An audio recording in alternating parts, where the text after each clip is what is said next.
Bismillahirrahmanirrahim. Assalamualaikum warahmatullahi wabarakatuh. Perkenalkan, nama saya Muhammad Rizky Paujan dari kelas PAI 1G. Di sini saya akan menjelaskan kembali tentang komponen-komponen pendidikan dari mata kuliah Ilmu Pendidikan Islam yang didosenin oleh Bapak Heru Nugraha. Yang pertama, pengertian.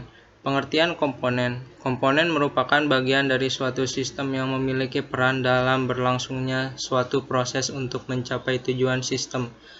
Komponen pendidikan berarti bagian-bagian dari sistem proses pendidikan yang menentukan berhasil dan tidaknya atau ada dan tidaknya proses pendidikan.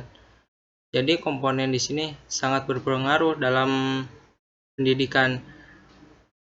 Jadi apabila komponen tidak ada, maka pendidikan akan sangat berpengaruh untuk menentukan berhasil atau tidak berhasilnya seorang peserta didik. Yang kedua, pengertian pendidikan. Pendidikan pada hakikatnya adalah interaksi komponen-komponen yang esensial dalam upaya mencapai tujuan pendidikan. Esensial di sini berarti mendasar, lebih baik atau disebut juga sangat penting. Jadi pendidikan di sini dalam upaya tujuan pendidikan sangatlah penting bagi para peserta didik. Dan yang ketiga, pengertian pendidikan Islam.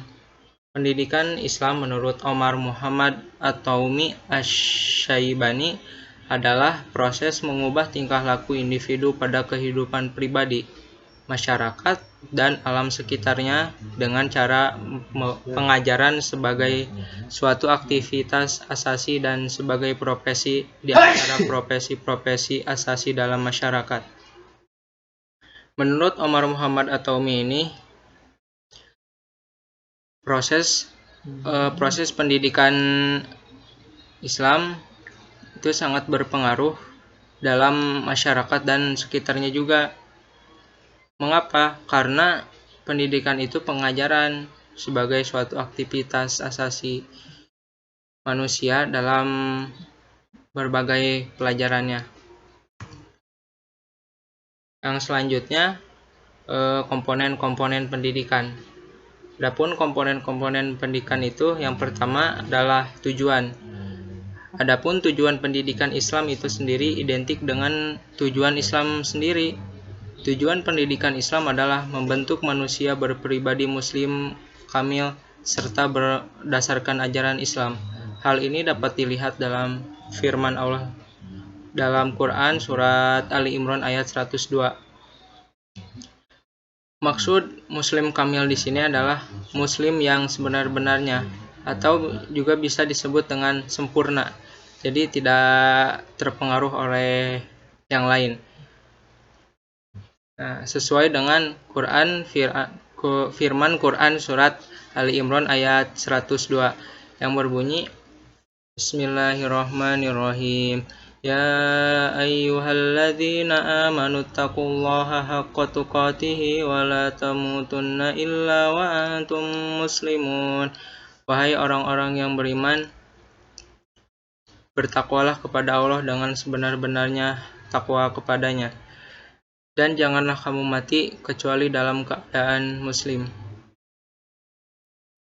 Dan yang kedua, peserta didik. Peserta didik di sini merupakan salah satu komponen yang sangat penting dalam pendidikan Islam. Mengapa? Karena peserta didik di Indonesia kali ini sangat dibutuhkan untuk melanjutkan karirnya di masa yang akan datang. Dan yang ketiga, pendidik. Salah satu komponen penting dalam pendidikan adalah pendidik. Terdapat beberapa jenis pendidik dalam konsep pendidikan sebagai gejala kebudayaan yang tidak terbatas pada pendidikan sekolah saja. Nah, jadi pendidik di sini apabila tidak ada peserta didiknya, maka tidak ada pula pendidik. Nah, pendidik di sini juga tidak terbatas pada pendidikan sekolah saja, tetapi pada pondok pesantren, sekolah agama yang ada di kampung-kampung atau lain sebagainya. Dan yang selanjutnya, yang keempat adalah isi pendidikan atau materi. Isi pendidikan memiliki kaitan yang erat dengan tujuan pendidikan. Untuk mencapai tujuan pendidikan, perlu disampaikan kepada peserta didik isi atau bahan yang biasanya disebut kurikulum dalam pendidikan formal.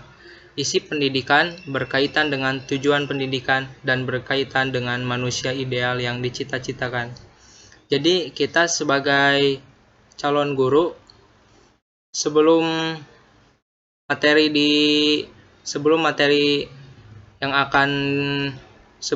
disampaikan, kita harus mengetahui bagaimana kita mempelajari pendidikan itu, seperti kita menyebutkan tujuan pendidikan tersebut untuk apa, dan berkaitan juga dengan manusia ideal yang dicita-citakan.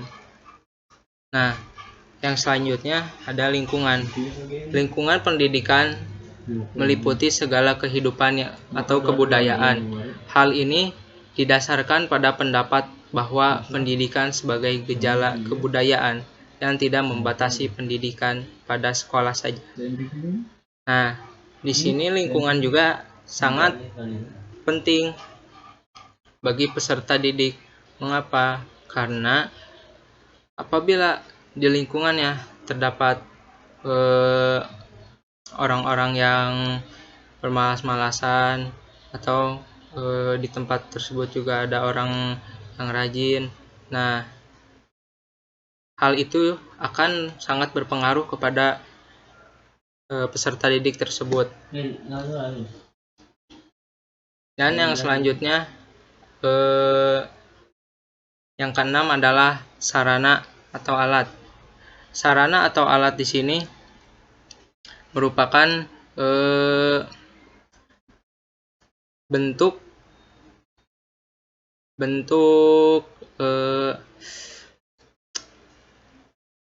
bagaimana cara kita akan menyampaikan suatu materi kepada peserta didik. Apakah itu dengan bertemu langsung, atau yang bisa disebut dengan offline, belajar langsung, atau yang sekarang ini dikarenakan ada COVID-19, kita belajar dengan online, yaitu dengan cara menggunakan laptop, HP, dan alat-alat media yang lainnya. Dan yang ketujuh ada metode. Metode dimaksudkan sebagai jalan dalam sebuah transfer nilai pendidikan oleh pendidik kepada peserta didik.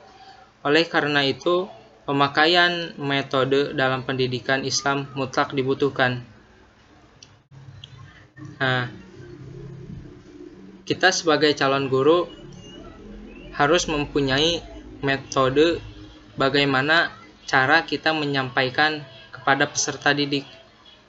Mengapa kita harus mempunyai metode? Karena tidak semua peserta didik apabila diajarkan dia langsung mengerti. Nah, bagaimana kita metodenya? Yang pertama, bisa dengan cara praktek. Misalnya kita sedang menerangkan wudhu, bagaimana cara wudhu itu? Nah, bisa kita dengan mempraktekannya. Atau juga yang keduanya dengan menggunakan permainan. Misalnya kita bermain ular tangga. Bermain ular tangga itu tidak langsung naik. Apabila kita jadi ada tantangannya, ada tebak-tebakannya. Sebelum kita